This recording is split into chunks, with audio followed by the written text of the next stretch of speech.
ya hikmahnya dengan timnas Indonesia tidak lolos, ya maka itu akan membuat Gibran jadi tidak punya peluang atau tidak bisa melakukan rencana-rencana imajinatif yang mungkin nanti bisa dia lakukan di Piala Dunia.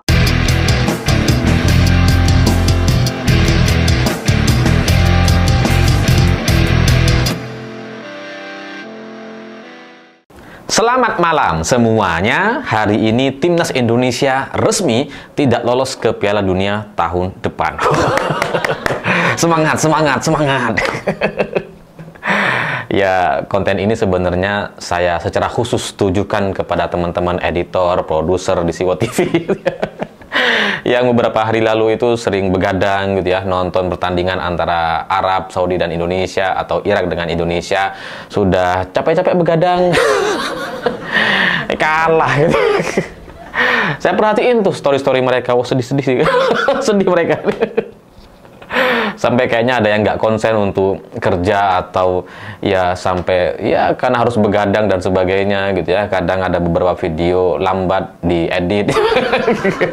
Ya begadang soalnya, tapi ya saya biarkan gitu ya. Saya memahami gairah anak-anak muda ini. Jadi ya saya tidak komentar apa-apa soal timnas Indonesia, meskipun sebenarnya ini ya tidak mengejutkan gitu, karena ya tanda-tanda kekalahan timnas itu sudah ada banyak sekali, tapi memang selama ini coba kita tutup-tutupi gitu. Dan bagi banyak orang kekalahan timnas Indonesia ini itu mengejutkan gitu, karena kok bisa kalah dari Arab Saudi 2-3 dan kemudian kalah dari Irak 0-1, kayak nggak ada pembalasan gitu. Dan kalahnya tuh bukan kalah yang bagus gitu, kalah yang emang kalah total. Kita nggak bisa lagi bilang, wah permainannya bagus, enggak gitu. Emang kalahnya tuh, emang kalah. Kalau di eranya Sinteyong kan, kalau kalah tuh kita masih bisa menikmati gitu ya. Tapi kalau ini kalahnya tuh kalah. Golnya cuma gol penalti lah gitu kan.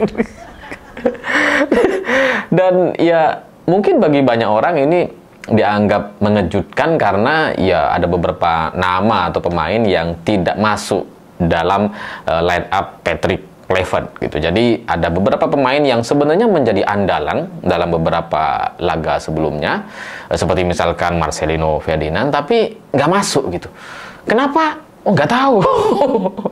Kok bisa nggak masuk? Ya nggak tahu. Kok tanya saya? Ya tanya ke Patrick gitu ya. Kalau Patrick nggak bisa jawab, tanya ke Squidward. Kalau nggak bisa, tanya ke SpongeBob. Ya mana tahu SpongeBob kan lebih bijaksana gitu ya. Cuma kan SpongeBob di Indonesia tuh meskipun kuning tapi warnanya nggak kuning. Hitam ya, lebih ke abu-abu sih sebenarnya. Ini bahasanya apa sih?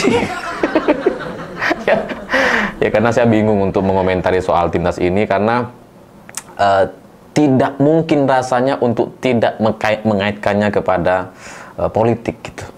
Karena ini sudah sangat mudah sekali terbaca sejak STY tiba-tiba dipecat tanpa pemberitahuan waktu itu dan langsung diganti sama Patrick Kluivert gitu. Jadi waktu itu kita sudah curiga gitu ya. Waktu itu kita berpikir, wah ini politik nih gitu ya. Wah ini tanda-tanda nih, tanda-tanda timnas nggak boleh menang.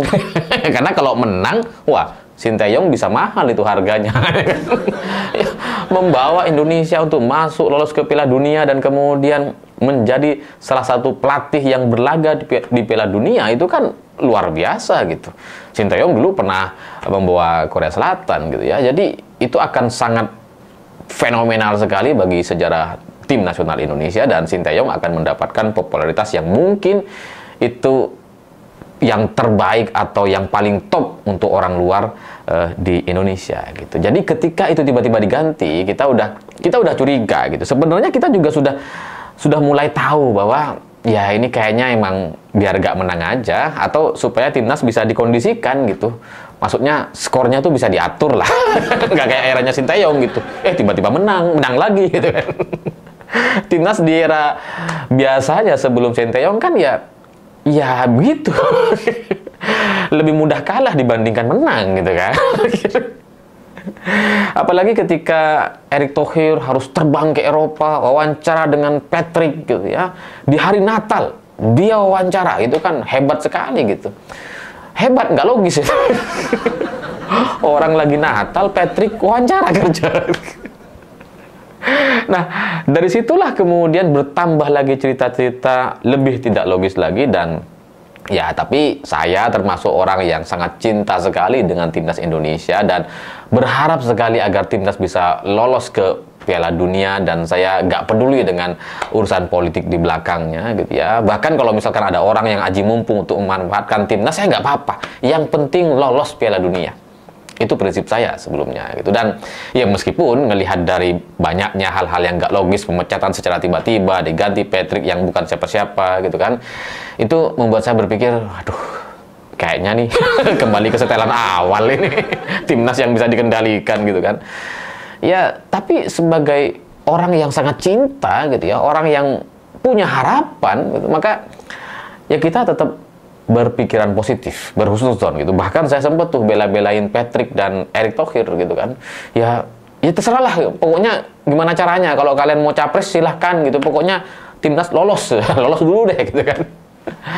Ya itu sama seperti orang kena presentasi MLM gitu ya. Kita sih sebenarnya sudah curiga bahwa ini tuh penipuan gitu. Ini tuh nggak bisa gitu. Tapi ya karena kita punya harapan gitu ya, punya imajinasi, punya mimpi gitu kan. Kita berharap yang disampaikan itu benar-benar persis seperti yang dipresentasikan gitu. Itu yang ada dalam pikiran dan kepala saya ketika Patrick muncul di Indonesia. Jadi ya meskipun nggak percaya tetap berharap. Meskipun udah tahu ujungnya nih kayaknya emang nggak bisa deh. Bener, kalah lagi ya tapi begitulah timnas kita, begitulah sepak bola di Indonesia yang selalu dan mungkin akan selamanya itu begitu lekat sekali dengan urusan politik dan elektabilitas gitu. Karena ya dengan cerita yang seperti ini itu hanya melanjutkan saja dari apa yang sudah terjadi berpuluh tahun yang lalu. Jadi Sinteyong itu kayak halangan gitu ya, yang tidak terkontrol. Makanya dibuang supaya kembali ke setelan pabrik. Setelan pabrik ya kayak gini. Dan semua narasi pergantian Sinteyong yang katanya wah ini karena ada masalah komunikasi dan sebagainya, itu hari ini akhirnya terbukti bahwa itu cuma cerita atau narasi omong kosong aja. Itu cerita yang coba dicarikan pembenarannya gitu ya, untuk menjelek-jelekkan Sinteyong dan sebagainya. Tapi supporter timnas Indonesia sangat tahu betul apa yang dilakukan oleh STY dan timnya, karena setiap kemenangan itu bukan cuma soal angka. Bagi para penonton timnas, kemenangan Indonesia bukan cuma soal angka, bukan soal 1-0, bukan soal kalah 2-1 dan sebagainya, enggak gitu. Kemenangan dan kekalahannya kita bisa rasakan bahwa dari setiap pertandingan kita melihat gitu bahwa ada upaya yang luar biasa, nggak kayak Patrick. itu gitu. Nah itu yang tidak dipahami oleh orang-orang, para pejabat yang ya memang bukan orang yang suka sepak bola, tapi kebetulan aja jadi pejabat gitu. Ya tapi ya kalau memang pada akhirnya si timnas Indonesia nggak lolos ke Piala Dunia, bagi saya gitu ya, ya mending kita nggak lolos sama Sinteyong gitu. Setidaknya kalau kita ngelihat kalahnya tuh kalah yang bagus gitu lah. Setidaknya tuh kalah tuh karena ya kalah nggak beruntung gitu, bukan karena kalah emang kalah kayak kemarin. Lagian ngapain sama Patrick kalau ujung-ujungnya juga sama-sama kalah? Mending sama Sinteyong kan. Kalau kalah pun ya setidaknya usahanya itu ada. Lah kalau Patrick di tengah jalan dia masuk, dia bukan siapa-siapa gitu kan. Dia nggak tahu apa-apa gitu. Dan kembali lagi soal tanda-tanda timnas Indonesia itu akan kalah gitu ya. Ini karena jam terbang saya mencampur adukkan antara politik dengan sepak bola yang sudah sudah berdasarkan pengalaman gitu ya. Karena dulu ketika di Malaysia saya tuh mengikuti gitu ya. Saya tertarik kepada politik tuh gara-gara PSSI di eranya Nurdin Halid gitu ya, yang memimpin PSSI dari penjara gitu ya. Saya tertarik politik gara-gara kelicikan-kelicikan itu ternyata bisa dilakukan di Indonesia gitu. Bagaimana ketua PSSI bisa memimpin dari penjara dan narapidana bisa jadi ketum. Saya akhirnya kemudian coba membaca dan kemudian mempelajari timnas Indonesia di era para pemain-pemain muda waktu itu seperti Andik Firmansyah gitu ya. Saya melihat bahwa timnas Indonesia itu ya mudah sekali dibaca. Karena ada satu pengalaman yang ini saya ceritakan saja gitu ya. ketika kami mahasiswa dipanggil sama KBRI, awalnya gitu, ketika pertandingan-pertandingan awal dan kemudian Indonesia itu sering menang gitu ya, itu mahasiswa Indonesia tidak pernah kumpul, tidak pernah dipanggil ke KBRI, tidak pernah ada pemberian jaket atau jersey atau atribut apapun, nggak ada gitu. Tapi di laga-laga akhir tuh gitu ya, para mahasiswa kemudian dipanggil, dikasih jersey, dikasih atribut ya, sal dan sebagainya untuk nonton, dikasih tiket gratis. Wah, ini kayaknya terlalu hebat nih KBRI waktu itu gitu. Dan di jersey itu ada tulisan, ada logo sponsornya lah ya, saya nggak usah sebutkan namanya, pokoknya tokoh di Indonesia apa gitu ya. Dari situ udah, waktu itu saya nggak tahu, saya pikir wah ini hebat nih si sponsor ini ya. Kalah. Akhirnya kalah, dan kalahnya tuh ya kalah gak masuk akal gitu. Kalahnya tuh kayak lucu aja gitu ya. Jadi ya ini yang kemudian membuat saya jadi memetakan bahwa kekalahan timnas itu ada polanya tuh. Kalau pejabat kita, elit kita atau PSSI sudah mulai ngeluh gitu ya, soal kecurangan, soal apa-apalah gitu ya. Sebelum pertandingan sudah mulai ngeluh ada kecurangan gitu ya, faktor tuan rumah dan sebagainya. Itu biasanya emang mau kalah. Biasanya gitu ya. Itu tahun berapa saya lupa tuh. Ketika saya di Malaysia tuh periode 2008 sampai 2014 gitu ya. Saya lupa, intinya ya sekitar tahun itu. 2009 sampai 2014. Jadi kalau sudah ada mulai keluhan gitu ya, ngeluhkan tuan rumah, mulai ada curhat-curhat kecurangan gitu ya, dan kemudian ya ada souvenir-souvenir atau atribut-atribut yang ya sebelum pertandingan kayak udah bagi-bagi sedekah. Itu biasanya mau kalah gitu. Nah, di timnas kali ini gitu ya, saya tidak ingin menuduh gitu, tapi polanya itu kok mirip sekali gitu. Jadi pejabat-pejabat kita mulai ngeluh, wah ini kok bisa tuan rumah tapi peserta tapi tuan rumah, ini nggak fair, macam-macam lah gitu ya. Ya setahu kita yang namanya sepak bola gitu ya, itu biasa aja gitu. Yang namanya tuan rumah ikut bermain, ya dari dulu juga begitu gitu. Tuan rumah Piala Dunia itu kan juga menjadi negara yang bermain di situ gitu. Jadi sebenarnya itu biasa. Jadi ketika ini dikeluhkan seolah-olah itu adalah bagian dari kecurangan, faktor non teknis dan sebagainya gitu, itu emang tanda-tanda mau kalah. Dan strategi komunikasi yang seperti ini tuh dilancarkan untuk mengurangi emosi, untuk mencari pembenaran. Kalau nanti kalah ya wajar, namanya dicurangi ya, itu pola-pola yang saya baca sejak periode 2009-2014 lalu, 2013 lalu gitu. Ya karena memang timnas kita tuh begitu. Yang namanya sepak bola itu dekat sekali dengan politik, dan kebetulan kok polanya mudah sekali dibaca.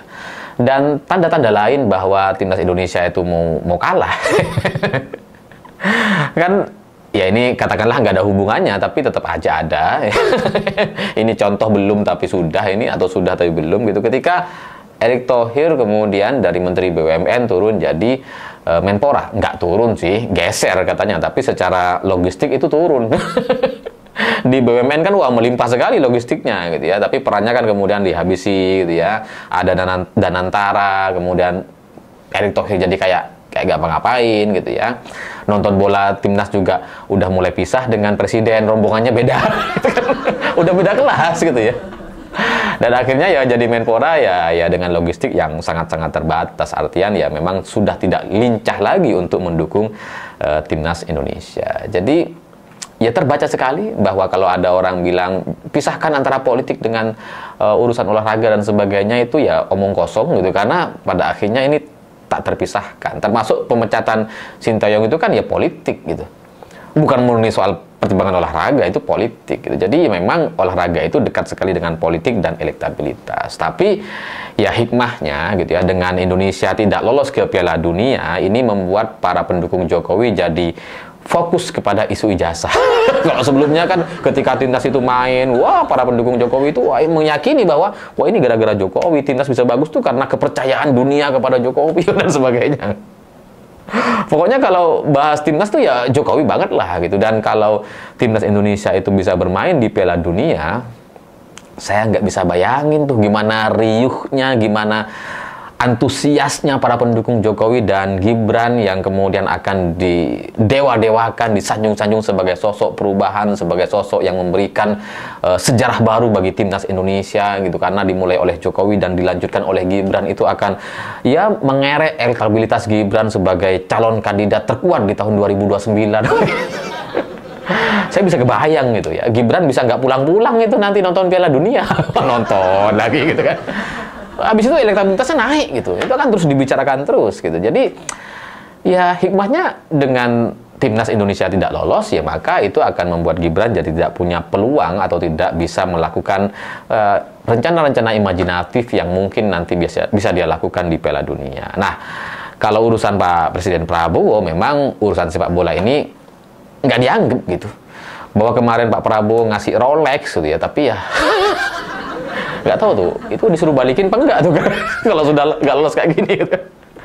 Intinya Presiden mau ngasih apapun itu tidak bisa kemudian dilekatkan kepada timnas, karena timnas itu sudah terlanjur identik sekali dengan Erick Thohir, identik sekali dengan Jokowi, identik dengan Gibran gitu, karena itulah yang membuat mereka bisa memainkan narasi di Pilpres 2024 lalu, karena timnas Indonesia gitu ya, karena olahraga gitu. Jadi itu memang sudah sangat melekat sekali, dan mungkin secara perencanaan itu memang sudah matang gitu, bahwa kalau timnas Indonesia lolos masuk ke Piala Dunia itu akan mendorong Gibran menjadi satu-satunya kandidat yang paling diuntungkan. Dan karena ini gagal, ya kita bersyukur aja, alhamdulillah.